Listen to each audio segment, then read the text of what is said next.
Você já teve a sensação de que sua vida está parada, como se nada andasse, mesmo com todo o esforço que você faz? Essa sensação tem uma causa. Quase sempre, ela nasce da confusão na mente e da falta de foco. A paz e o sucesso que você procura não são uma recompensa distante. Eles nascem aqui e agora, no simples ato de organizar a mente e colocar a vida em ordem. Os estoicos já sabiam. O caos que vemos do lado de fora é apenas o reflexo da tempestade que carregamos por dentro. Quando você não acalma a cabeça, tudo começa a te cansar. O corpo, a mente, a vida. Mas quando você decide colocar sua vida nos eixos, o peso diminui, a força volta e o caminho começa a se abrir. Não por sorte, mas porque sua mente parou de te sabotar e começou a te guiar. Epicteto dizia: antes de fazer qualquer coisa, defina quem você quer ser. Essa frase é uma bússola e hoje nós vamos construir a sua. Nesse vídeo, você vai aprender 8 práticas estoicas que vão te dar direção, foco e força para sair do lugar. Mas tudo começa agora. Tenha coragem de escrever nos comentários: hoje, meu foco sou eu. Cada vez que você repete essa frase, você volta ao comando da sua vida e para de se abandonar. Porque o que você fala, você fortalece. E o que você repete, você se torna. Sua realidade começa com as palavras que você escolhe dizer a si mesmo, e hoje você pode escolher mudar a sua. Antes de começarmos, te peço apenas 2 coisas. Deixe o seu like e inscreva-se no canal. Agora vamos à primeira prática. Prática 1. O medo controla quem vive no improviso. Sêneca dizia: uma vida sem planejamento é errática. E ele tinha razão. A maioria das pessoas não falha por falta de força, mas por falta de direção. Quem não sabe para onde vai, se perde em qualquer caminho. Você já percebeu como a falta de plano cria caos? Você vai ao shopping, comprar uma camisa e volta com uma dívida no cartão. Vai a uma reunião despreparado e sai frustrado. Começa uma conversa calma e termina brigando. Isso não é azar, é desordem. É o preço que se paga por viver reagindo em vez de conduzir. A ausência de planejamento é o terreno fértil da covardia. Porque quando a vida te surpreende e você não se preparou, é o medo que assume o controle. Sem um plano, a mente entra em pânico, busca culpados. Você vive reagindo, sempre um passo atrás das circunstâncias. Com um plano, você ainda sente medo, mas age mesmo assim. E é isso que define a coragem. Planejar não é engessar o futuro, é se preparar para ele. É colocar consciência onde antes havia improviso. É saber o que você valoriza, o que quer alcançar e quais atitudes o aproximam disso. Se você diz que quer prosperar, mas vive acordando tarde, evitando decisões e fugindo de responsabilidades, não é o destino que está te sabotando, é a falta de coerência entre o que você diz e o que faz. O mesmo vale para qualquer área da vida. Se você sonha em construir uma família sólida, mas passa os dias buscando distrações, alimentando vaidades e quebrando compromissos, está minando a base do que diz querer. O planejamento não é apenas uma lista de tarefas, é uma declaração silenciosa de quem você escolheu ser. Ele é o fio invisível que conecta ações, valores e objetivos. Sem esse fio, tudo se perde, como um colar de pérolas que se rompe e espalha suas partes no chão. Quando você planeja, não elimina o imprevisto, mas reduz o poder que ele tem sobre você. Você age por escolha, não por impulso. E o que chamamos de coragem, na verdade, é isso, a tranquilidade de quem se preparou. Covardia é agir sem direção, é deixar o acaso decidir por você. Coragem é prever, organizar e executar, mesmo quando ainda há incerteza. Dedicar alguns minutos do seu dia para definir o que é essencial, escrever o que realmente importa, anotar seus valores, traçar um objetivo e alinhar suas ações.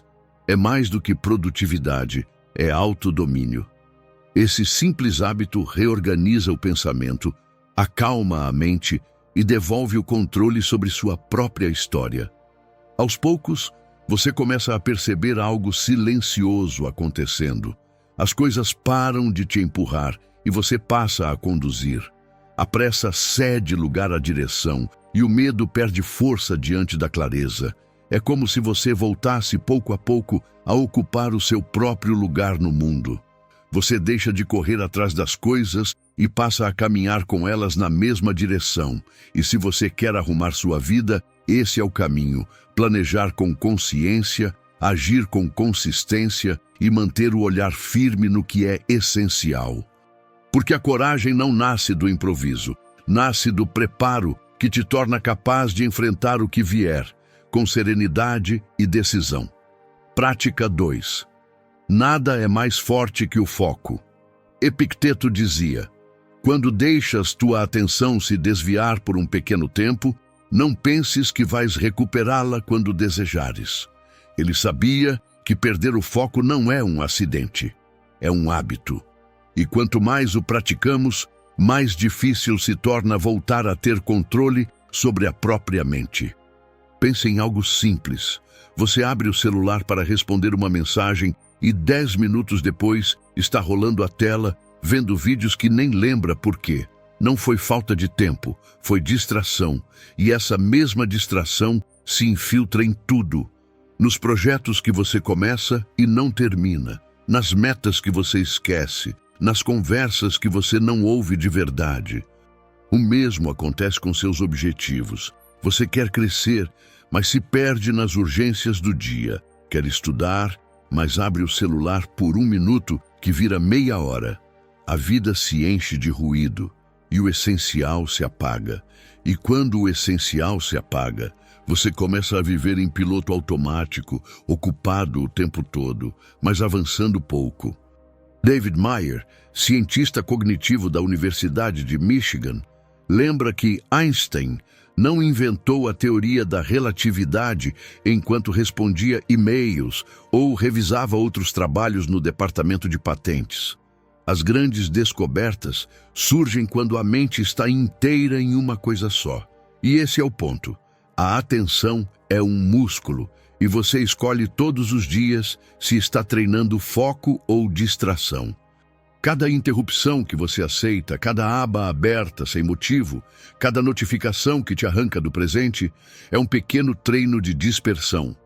E quanto mais você o repete, mais natural se torna viver desconcentrado.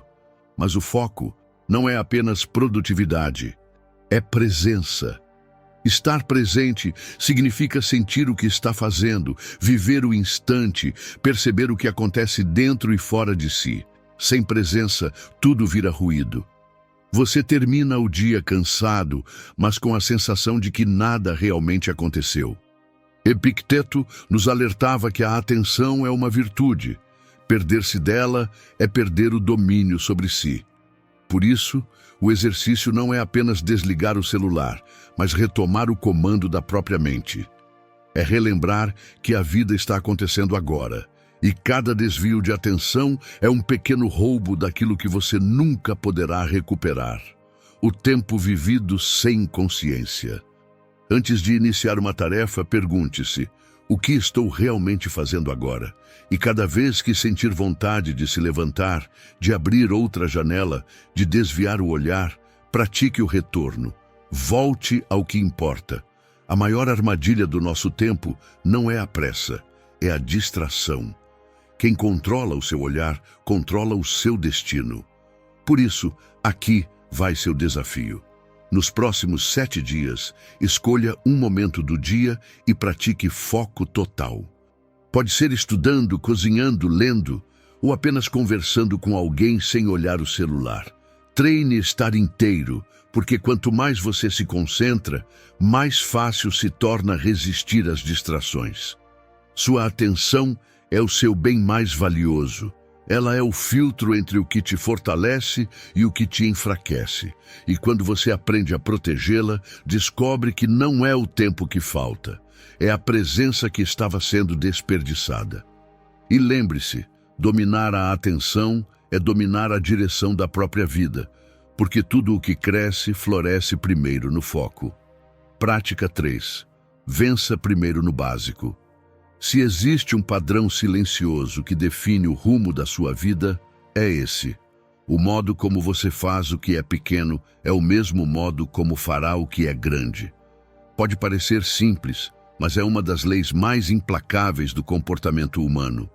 Quando você age com atenção, mesmo nas tarefas mais comuns, está treinando a mente para ser firme. Mas quando faz o básico de qualquer jeito, está ensinando a si mesmo que mediocridade é aceitável, e isso se espalha por tudo. A maioria das pessoas acredita que vai mudar quando tiver algo maior nas mãos. Um cargo melhor, mais dinheiro, mais reconhecimento. Mas a verdade é outra. Você não muda quando conquista mais. Você muda quando começa a respeitar o pouco que já tem. Pense em algo comum. Deixar a cama desarrumada, prometer e não cumprir, deixar para depois o que poderia ser feito agora. Esses pequenos gestos parecem inofensivos, mas cada um deles enfraquece sua credibilidade interna, porque a mente entende: se eu não cumpro no simples, por que cumpriria no importante? Marco Aurélio escrevia para si mesmo: preste atenção em cada ação, como se fosse a última da sua vida. E essa frase não fala de perfeição, fala de presença, fala de colocar intenção até nas tarefas invisíveis. Quem aprende a fazer o simples com atenção, constrói o hábito da excelência. E quem repete o descuido, constrói o hábito da indiferença. Não é sobre ser obcecado por cada detalhe, é sobre estar inteiro no que faz. Quando você entrega um trabalho com capricho, mesmo que ninguém elogie, quando resolve algo pendente sem procrastinar, quando faz o básico com respeito, você está lapidando o músculo da integridade. O problema é que muita gente quer um novo destino, mas com as mesmas atitudes que aprenderam onde está. Querem mudanças sem revisão de postura, querem progresso sem consistência, mas o estoicismo é claro. Não existe grandeza onde há desleixo.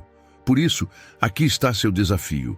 Hoje, escolha uma ação simples, qualquer uma, e faça como se dela dependesse seu destino.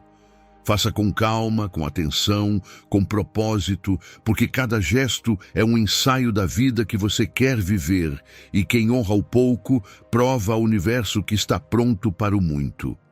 Prática 4.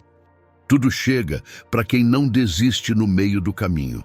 A maioria das pessoas vive com pressa de mudar, mas sem paciência para sustentar o processo. Querem resultados imediatos e, quando eles não vêm, confundem lentidão com fracasso.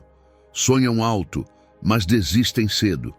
Acham que o sucesso é um salto, quando na verdade é um acúmulo de dias, de tentativas, de pequenas vitórias silenciosas.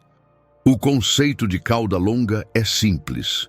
Os grandes resultados são apenas o fim de uma linha feita de pequenos acertos repetidos. Perder 20 quilos, falar um novo idioma, juntar 100 mil, mudar de profissão, escrever um livro, tudo parece distante porque olhamos o destino, não o caminho. Mas todo destino é construído assim: um passo de cada vez, um tijolo por dia, uma corrente que se fortalece a cada novo elo. Um jovem comediante descobriu isso quando recebeu um conselho que mudou sua vida. Um escritor experiente lhe disse: pegue um calendário. Cada dia em que você escrever, marque um X. Depois de alguns dias, sua única missão será não quebrar a corrente. Esse método simples criou algo mais poderoso que a motivação. Criou consistência. O sucesso não veio de um dia brilhante, mas de 100 dias contínuos. A constância gerou impulso, e o impulso gerou resultado. Você pode aplicar o mesmo princípio a qualquer área da vida. Quer juntar 100 mil? Comece com 100. Quer perder 20 quilos? Comece com meio. Quer aprender outro idioma? Comece com uma palavra. O que muda não é o tamanho do objetivo, é o compromisso com o próximo passo. A lógica é sempre a mesma. A disciplina diária vence qualquer motivação passageira. Epicteto dizia: a disciplina é a ponte entre o que queremos e o que nos tornamos. E ele estava certo. A cauda longa não é só uma estratégia de crescimento, é uma filosofia de paciência. E esse mesmo método que constrói hábitos positivos pode desarmar os negativos.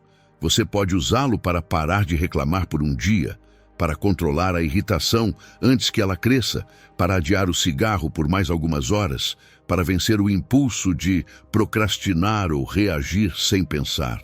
Cada pequena vitória é uma corrente invisível que reforça seu autocontrole. Epicteto também dizia que ninguém é livre enquanto for escravo de seus impulsos, e é exatamente isso que essa prática combate. Não é sobre vencer de uma vez, mas sobre treinar a mente a voltar ao comando.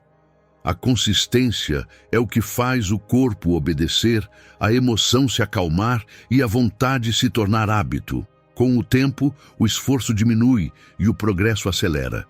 A cada dia, você se sente mais estável, mais capaz, mais dono de si, e quando olha para trás, percebe que não foi sorte, foi sequência. Mas é justamente aí que a mente tenta sabotar. Ela sussurra que é difícil, que vai demorar, que talvez não valha a pena. É por isso que tantos desistem, não porque não podem, mas porque olham o topo da montanha antes de dar o primeiro passo. Então comece pequeno, mas comece hoje, porque um passo constante tem mais poder que 1000 começos impulsivos. E no fim, a vida inteira é construída assim, um X por dia, até que a corrente se torne inquebrável e o futuro que parecia distante comece silenciosamente a acontecer. Prática 5. Pare de lutar contra a vida. Grande parte do sofrimento humano vem de uma coisa simples: a resistência ao que é. Você não sofre apenas pelo que acontece, mas pelo que queria que acontecesse. E essa distância entre o real e o imaginado é o que esgota sua energia todos os dias. Aceitar a realidade como ela é não significa desistir, significa parar de desperdiçar força lutando contra o que já existe. Enquanto você insiste em como as coisas deveriam ser, perde o poder de agir sobre o que realmente é. Como disse Jung, o que você resiste, persiste, e é exatamente isso que acontece dentro da mente. Toda vez que você rejeita a realidade, ela ganha mais força sobre você. Aceitar não é fraqueza, é inteligência emocional. Pense em quantas vezes você já se comparou com alguém que parecia estar mais à frente. A mente começa a construir um ideal inalcançável.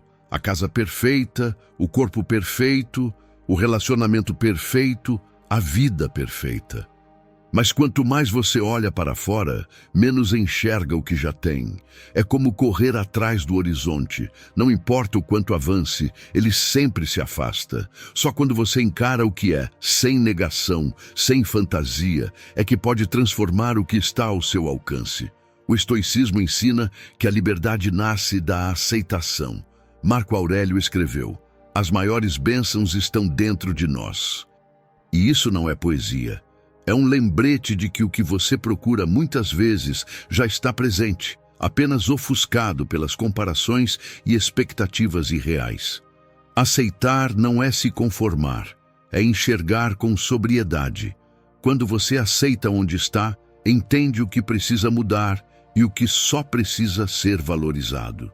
Mas enquanto resiste, tudo parece confuso, injusto e pesado. A aceitação é como acender uma lanterna em uma sala escura. O cenário não muda, mas o caminho se torna visível. O problema é que vivemos cercados de ilusões. As redes sociais vendem sucesso sem esforço, felicidade sem vazio e progresso sem dor. Mas a realidade é outra. Crescer dói, mudar exige tempo, e encontrar paz não tem nada a ver com perfeição.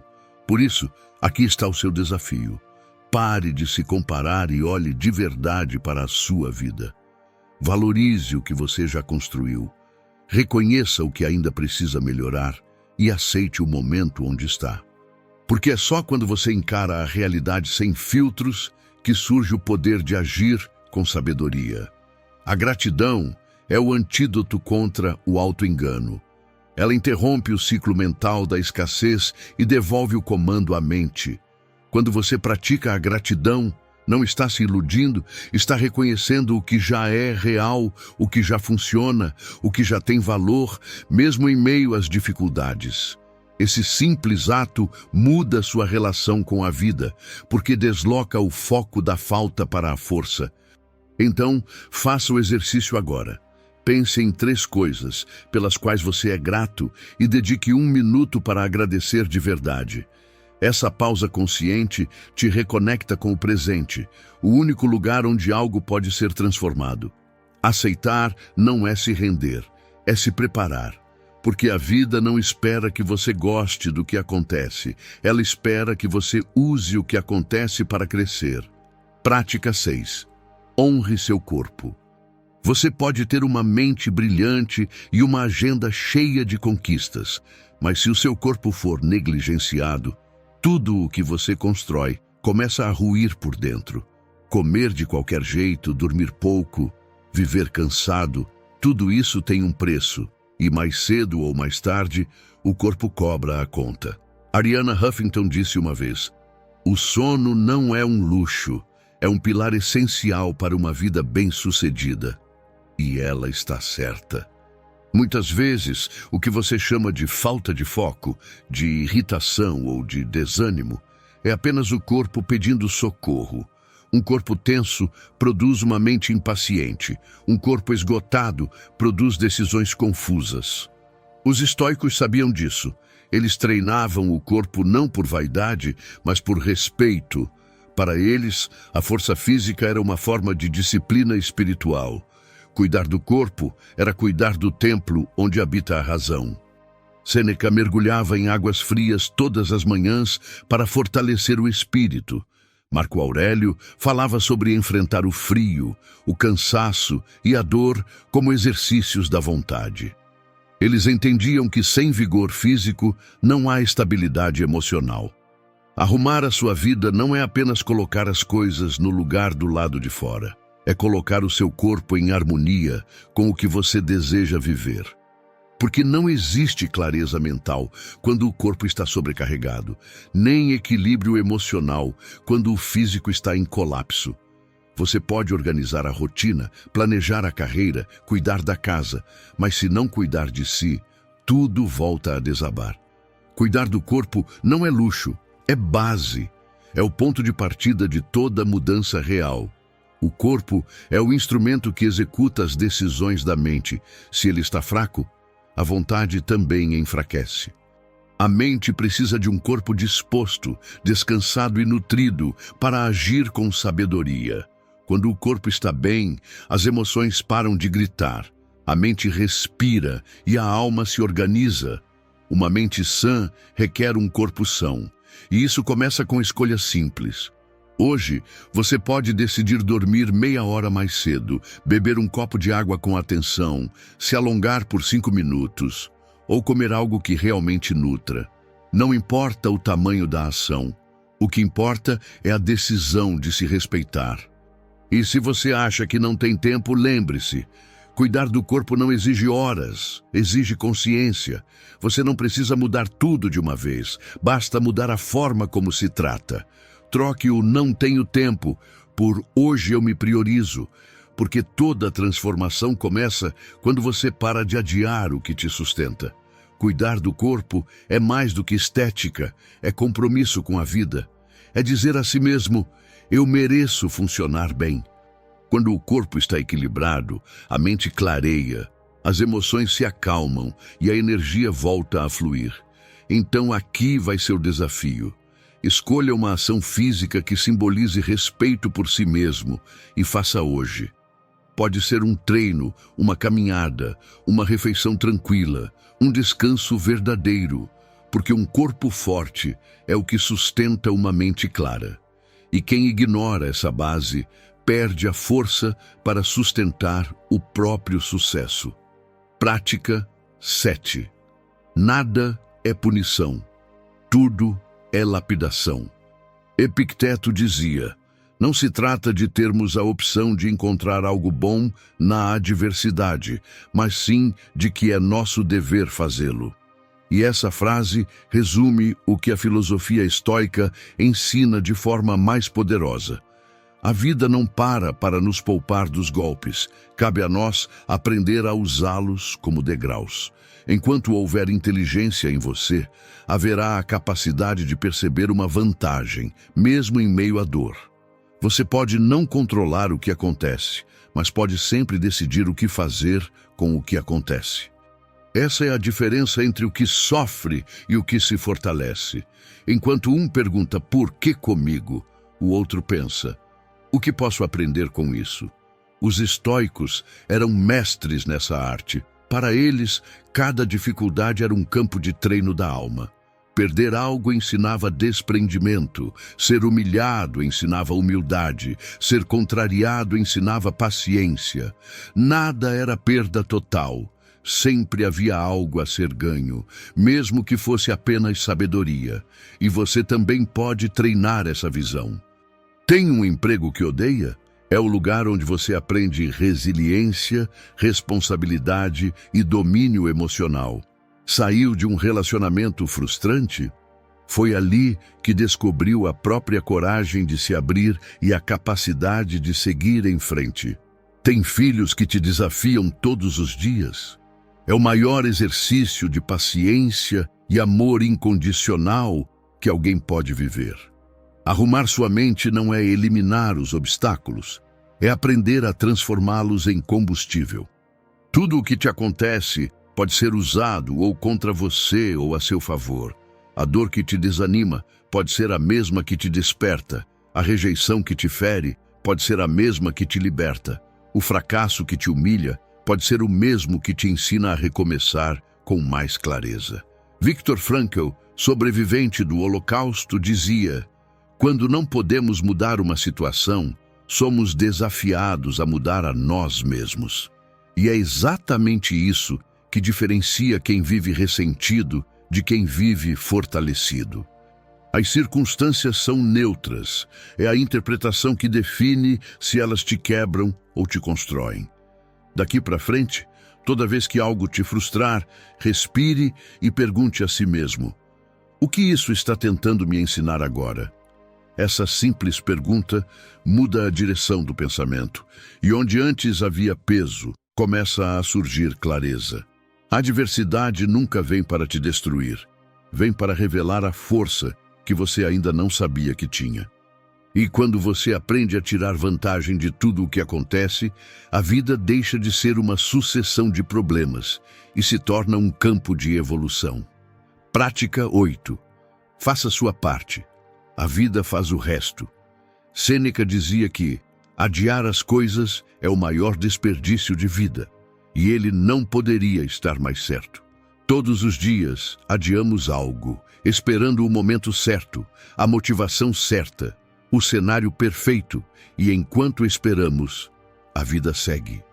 O único tempo que realmente existe é o agora, e o que você faz com ele determina tudo o que virá depois.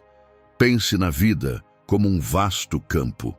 Cada um de nós tem uma parte desse campo para cuidar. No começo, ele pode parecer imenso. Responsabilidades, decisões, promessas, tudo exigindo cuidado. É natural se sentir sobrecarregado, mas deixar para amanhã é como permitir que as ervas daninhas cresçam. A procrastinação tem aparência inofensiva no início, mas com o tempo sufoca o que poderia florescer. Os estoicos viam isso como um dever moral. Não se trata apenas de eficiência, mas de integridade. Cumprir o que precisa ser feito é uma forma de honrar a própria existência. Marco Aurélio escrevia para si mesmo: não perca tempo discutindo o que deve ser um homem bom. Seja um. Essa é a essência da ação estoica, fazer o que precisa ser feito, mesmo sem aplausos, mesmo sem motivação. Então, como começar? Pare de olhar para o tamanho do campo e olhe para a parte que está diante de você. Arrumar sua vida não é um gesto externo, é um compromisso interno. É cuidar do seu corpo, da sua mente, das suas palavras e das suas promessas. Cada pequena ação que você realiza hoje, organizar seu espaço, resolver uma pendência, dar um passo numa decisão difícil, é uma semente lançada. Pode parecer insignificante agora, mas o tempo transforma a constância em colheita. Imagine um agricultor. Ele não espera o clima perfeito. Ele planta, rega e enfrenta as tempestades porque sabe que não controla o tempo, apenas o próprio esforço. A sua vida funciona da mesma forma. O que está ao seu alcance é o trabalho diário, o cuidado constante, a decisão de não parar. Nos próximos dias, identifique uma área que você tem deixado de lado, um projeto, uma conversa, uma escolha. Não espere o momento certo. Pergunte-se: o que posso fazer agora com o que tenho? Essa pergunta muda tudo, porque te tira do atraso mental e te devolve ao presente. A diferença entre quem realiza e quem apenas sonha está na ação. Quem age não espera inspiração, cria movimento. Quem faz o que pode hoje, prepara o terreno para o que deseja amanhã. E quem adia indefinidamente, vê o tempo levar até aquilo que já estava ao alcance das mãos.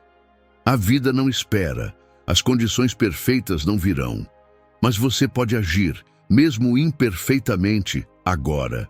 Porque cada vez que você faz a sua parte, o universo percebe e começa a fazer a dele. Se esse vídeo fez sentido para você, curta, compartilhe e inscreva-se. Obrigado por assistir.